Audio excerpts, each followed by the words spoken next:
We will continue to strengthen, rationalize, and refine the prudential and conduct-related framework. I think this is very important in the overall interest of our economy. The interest of the economy demands financial stability and consumer protection. Our mandate in the RBI is to enhance both of them. At the same time, I would like to emphasize that the economic interest also warrants increasing efficiency in the economy, and this too is our duty. We recognize that just like there are no free lunches, regulation to enhance stability and consumer protection too is not devoid of costs. There are trade-offs between stability and efficiency. We will keep this trade-off in mind while formulating each and every regulation. It will be our attempt to strike the right balance, keeping in view the benefits and costs of regulation. I also want to reassure all stakeholders that we will continue with the consultative process which the RBI has been doing over the years in this regulation making process. The suggestions of the stakeholders are very valuable, and we will continue to give serious consideration to them before taking any major decision. We will also ensure that the implementation of such regulations is smooth. We will give sufficient time for transition, and where regulations have major implications, the implementation will be done in a phased manner. Coming to the global economy, the global economic backdrop remains challenging. The global economy is growing below the historical average, even though high-frequency indicators suggest resilience, along with continued expansion in trade.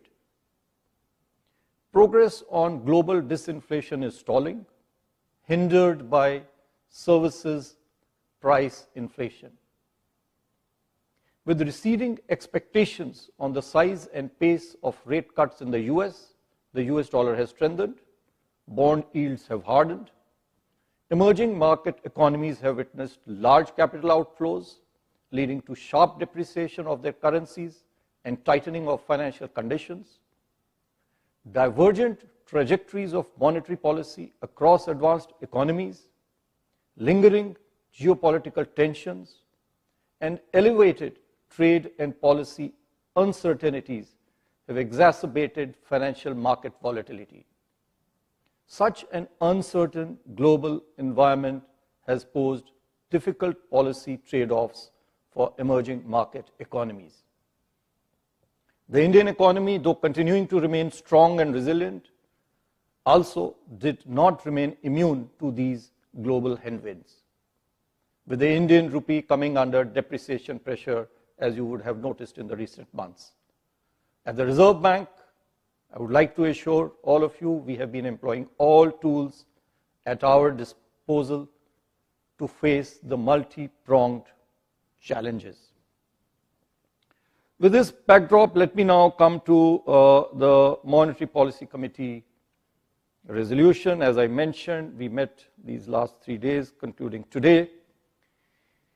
And after a detailed assessment of the evolving macroeconomic and financial developments and the economic outlook, as I mentioned, we are forward-looking. The MPC decided unanimously to reduce the policy rate by 25 basis points from 6.5% to 6.25%. I repeat, the MPC unanimously decided to reduce the policy rate by 25 basis points from 6.5% to 6.25%. Consequently, the standing deposit facility, SDF, the SDF rate shall be at 6.0%, and the marginal standing facility rate, also called the MCF rate, and the bank rate shall be 6.5%.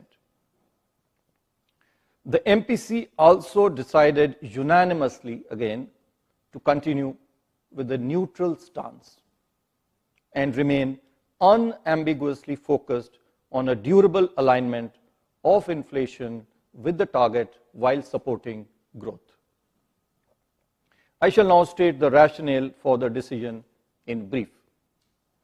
The MPC noted that inflation has declined, supported by favorable outlook on food and continuing transmission of past monetary policy action. It is expected to further moderate in 2025-26, gradually aligning with the target. The MPC also noted that though growth is expected to recover from the low of Q2 of 2024-25 this year, it is much below that of last year. Last year, you are all aware, it was 8.2%.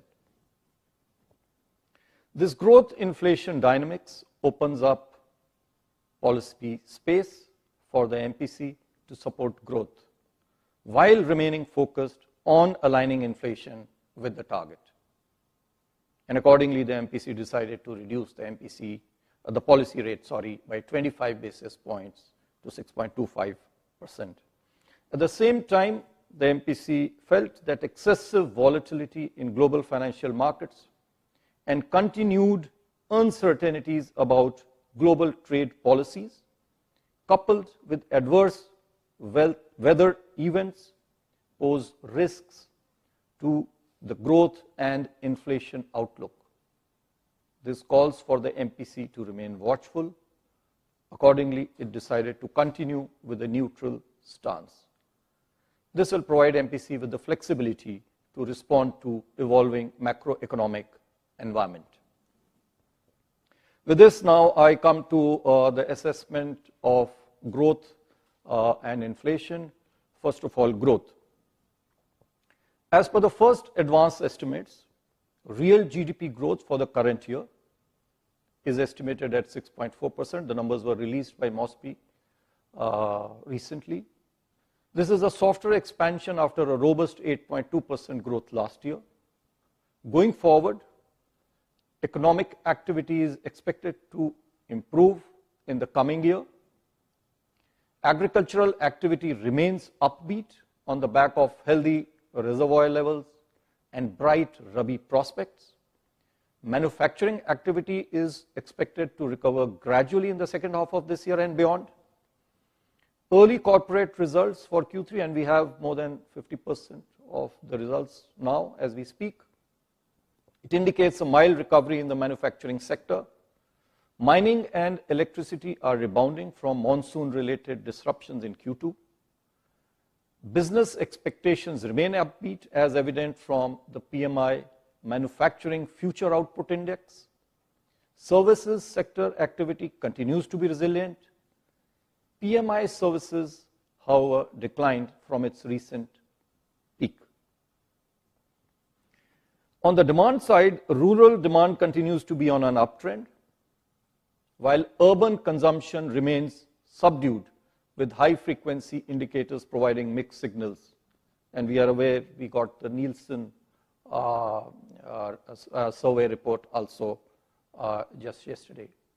Going forward, improving employment conditions, tax relief in the union budget, moderating inflation, together with healthy agricultural activity, bode well for household consumption. Government consumption expenditure is expected to remain modest. Higher capacity utilization levels, robust business expectations, and government policy support augur well for growth in fixed investment. Continued buoyancy in services export will support growth. Global headwinds, however, continue to impact uncertainty to the outlook and pose downward risks.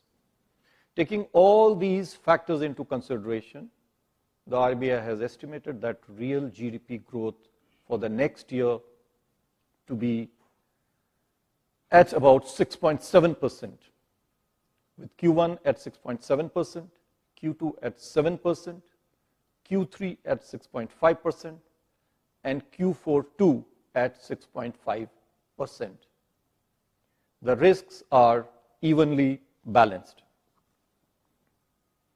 Coming now to inflation, headline inflation after moving above the upper tolerance band in October has since registered a sequential moderation in November and December, standing at 5.2% now. Going ahead, food inflation pressures, absent any supply side shocks, should see a significant softening due to good Kharif production, winter easing as we witness every year in the vegetable prices, and a favorable Rabi crop prospect. Core inflation is expected to rise but remain moderate.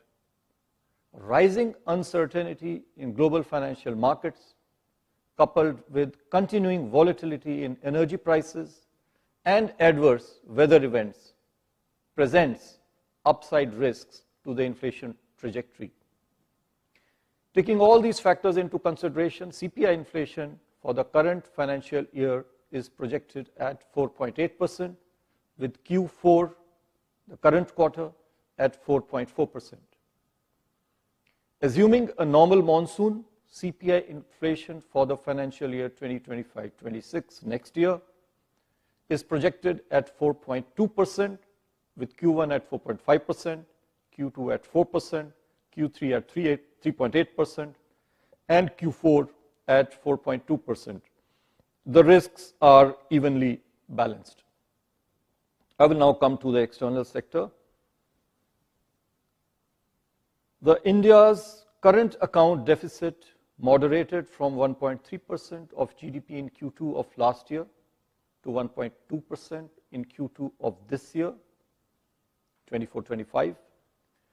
According to the World Bank, India, with an estimated inflow of $129.1 billion US, continues to remain the largest recipient of remittances globally last calendar year 2024.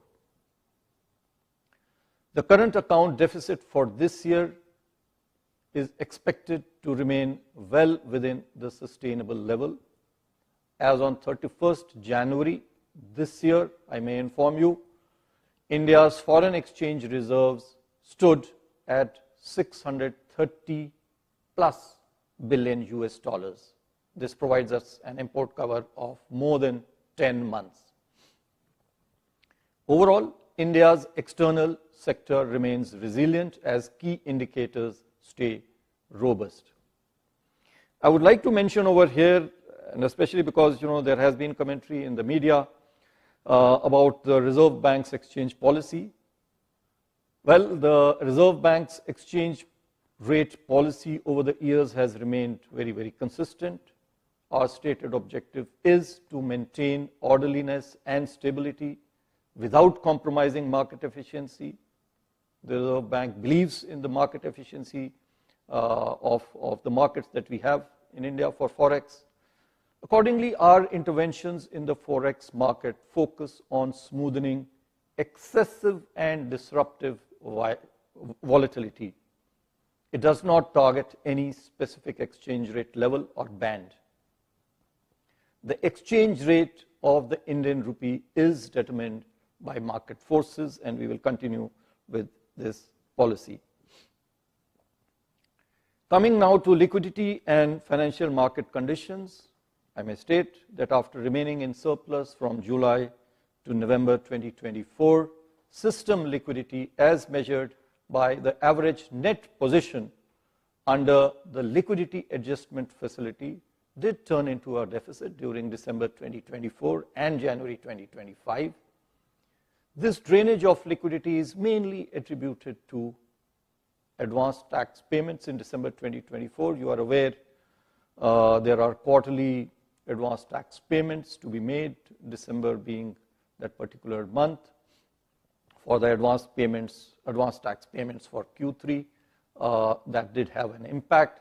Capital outflows, again, one has witnessed some capital outflows because of various reasons. Forex operations and a significant pickup in currency in circulation as we witness every year in January. It has been, however, I would like to mention over here that we have observed that some banks are reluctant to on-lend in the uncollateralized call money market. They are passively parking funds with the Reserve Bank. I take this opportunity to all the banks to urge them to actively trade amongst themselves in this uncollateralized call money market, so as to make it deeper and vibrant for better signal extraction from the weighted average call money rate. The Reserve Bank is committed. I want to assure everyone that the Reserve Bank is committed to provide sufficient system liquidity. We have taken a number of steps in this regard, and we will continue to monitor the evolving liquidity and financial market conditions and proactively take appropriate measures. I repeat, proactively take appropriate measures to ensure orderly liquidity conditions as may be required for the system.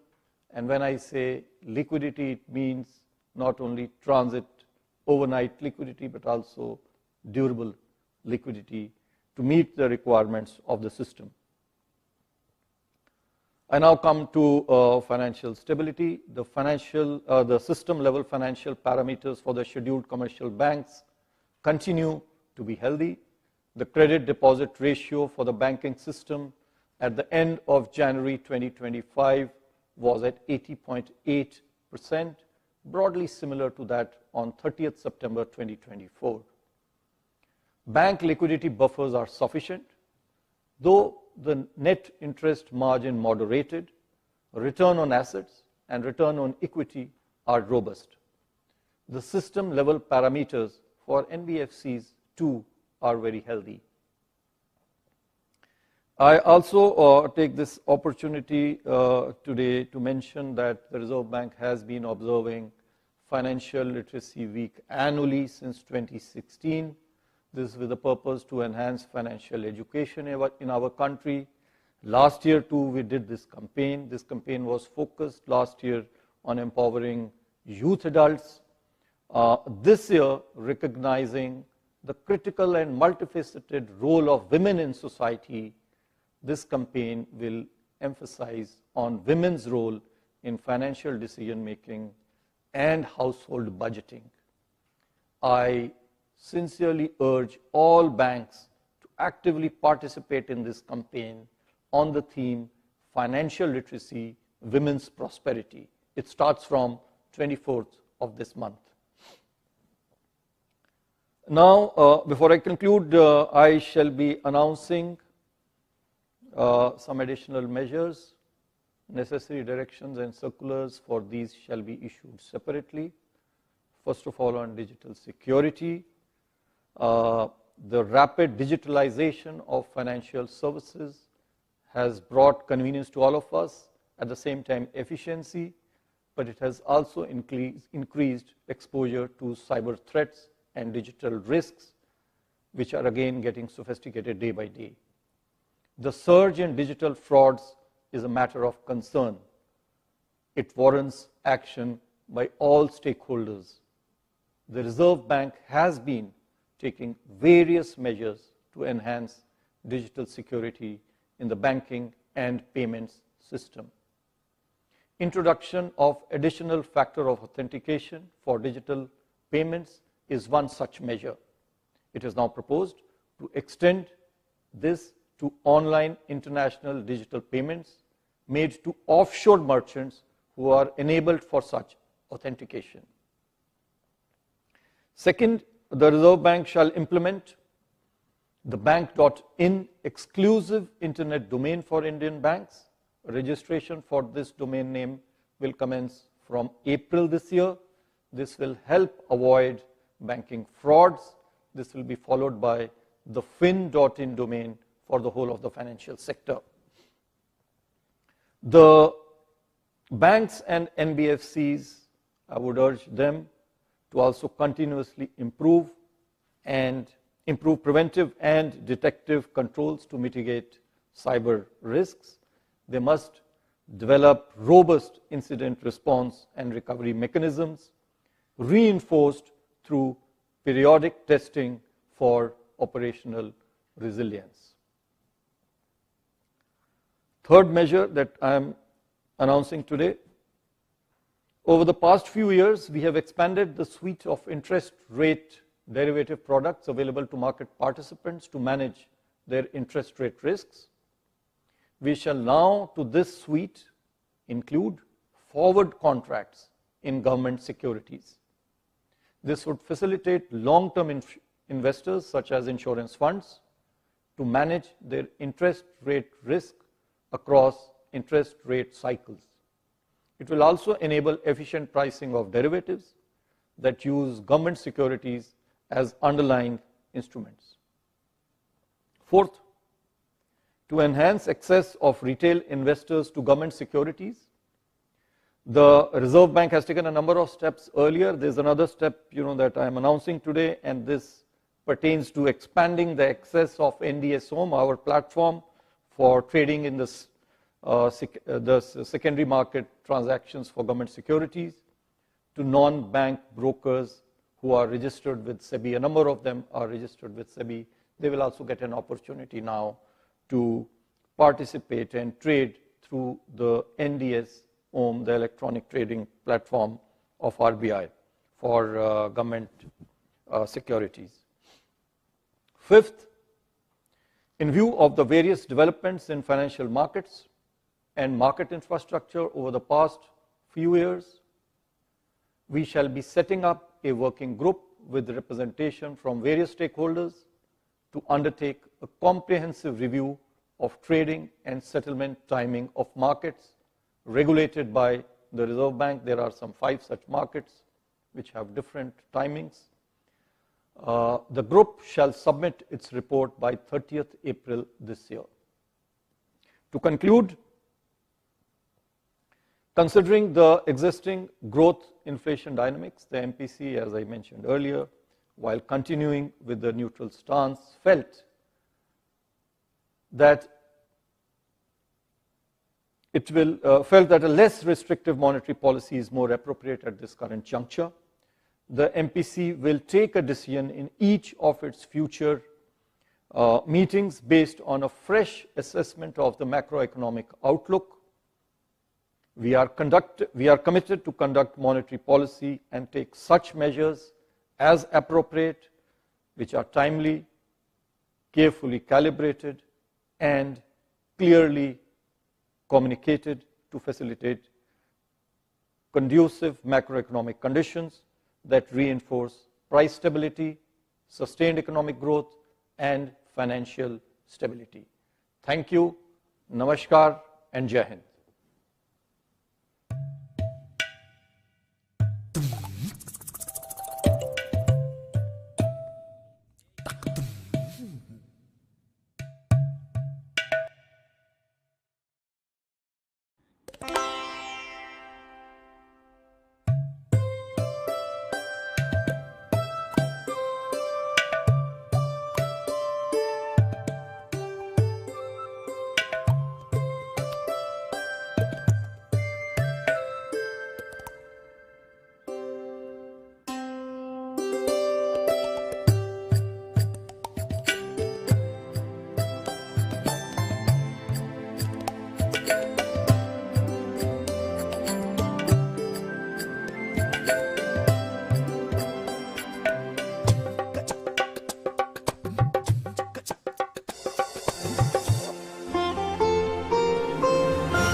Today, we feature Mrs. Sudha Murthy, an inspiring author and philanthropist, addressing a young audience at the Jamnabai Narsi campus in 2017. She shares personal stories and insights on the importance of discipline, hard work, and the value of education. Mrs. Murthy emphasizes the power of choices in youth and debunks myths about generational differences. Join us for a session full of wisdom and guidance for students and educators alike.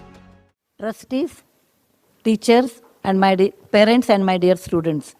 It gives me enormous joy for me to come to school than any other place for various reasons. A, I am a granddaughter of a school teacher. B, I am a daughter of a professor. C,